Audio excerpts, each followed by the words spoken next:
Get your free copy of the complete tutorial at www.teachucomp.com/free.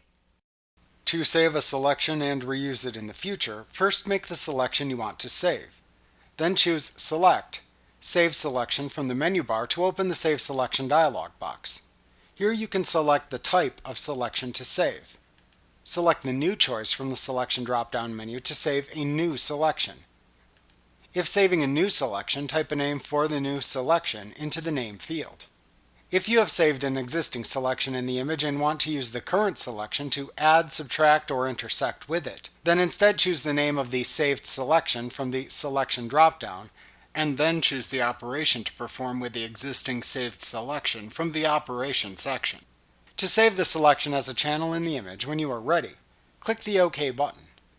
To load a saved selection, open the image into which you saved the selection. Choose Select, Load Selection from the menu bar. Use the Selection drop-down to choose the selection. To invert the selection, check the Invert checkbox. To apply a saved selection and have it interact with an existing selection, choose the Interaction from the Operations section. To load the selection, click the OK button. To delete a saved selection, choose Select, Delete Selection from the menu bar. In the Delete Selection dialog box that appears, choose the saved selection to delete and then click the OK button. Like what you see? Pick up your free copy of the complete tutorial at www.teachucomp.com/free.